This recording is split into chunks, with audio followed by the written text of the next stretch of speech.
मो रोजी चैनल के आपण मानक सबको स्वागत करुचे। चालू ना जीवन आम अटार ये टेस्टी पास्ताटा से लगे अटा देखुन ये चिटकी चुटका कर मुई रखी चाहे बेले आपण मैंने जेन अटा जेन आम रोटी बेलला बेल के जेन अगली जीसी से भी पास्ता बन पारे। तार पे यहाँ देखुन ये भल कर पूरा रोटी आम जेनता बेसू से हिसाब से पूरा बेली देमा। आउ मुझे पतला करें बेसी मोटा नहीं करे, मोटा कले काଣା है कि कचा कचा लगवा भल नहीं लगे से पतला कर बेली देछे। पूरा पतला नहीं कि पूरा मोटा भी नहीं से मीडियम साइज रही थिला।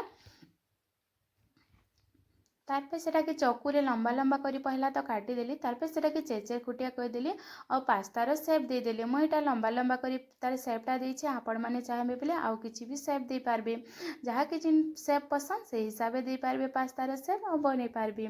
देखुन सब ये हिसाब से पास्तार सेपटा तो देदेली, रेडी हो गला आमर। देखुन पास्ताटा इटा के तारपर बॉयल करमा 10 मिनिट लगी इटा के बॉयल करमा, नहले कचा कचा लगवा से कढ़ई नहीं जाइली। पानी गरम होला परे सब जेन पास्ता बनी सेटा के देदेली और ढापी कर रखी देछे। देखुन यहाँ फुली गला, यहाँ पूरा सीझी जाइए आउ फुली भी जाइए।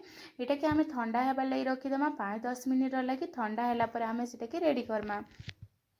इतना पास्ता बनावा लगी मैं मटर चना आलू बीन्स आउ प्याज नहीं जाइए, बंधाकोबी नहीं जाइली आ गोटे कंचा मिर्चा छोटा गोटे नहीं थी। कढ़ई तार बसईदेली, तेल गरम होला पर कंचा मिर्चाटा पहला देदेली, तापर से बीन्स आलू और प्याजटा देदेली, भल कर टिके भाजीदेली।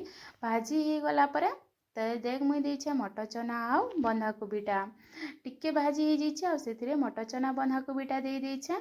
सेटा के भाजी देछे, हल्का हल्का भाजी बेसी नहीं भाजबे और पास्ता तो बेसी भजा नहीं लगे, टिके हल्का हल्का ही भाजी देले भल लागसी। तारपर से हल्दी टिके देदेली और मसला देदेली और भल करी सेटा के भाजी देली। नून टिके भी दे देछे और भल करी सेटा के मैं भाजी देछे।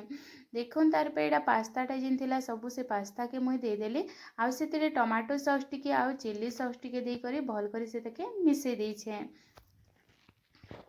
पूरा तार आमर पास्ताटा पूरा रेडी हो जाइए, परफेक्टली रेडी हो जाइए। देखुन यहाँ हो गला पास्ता।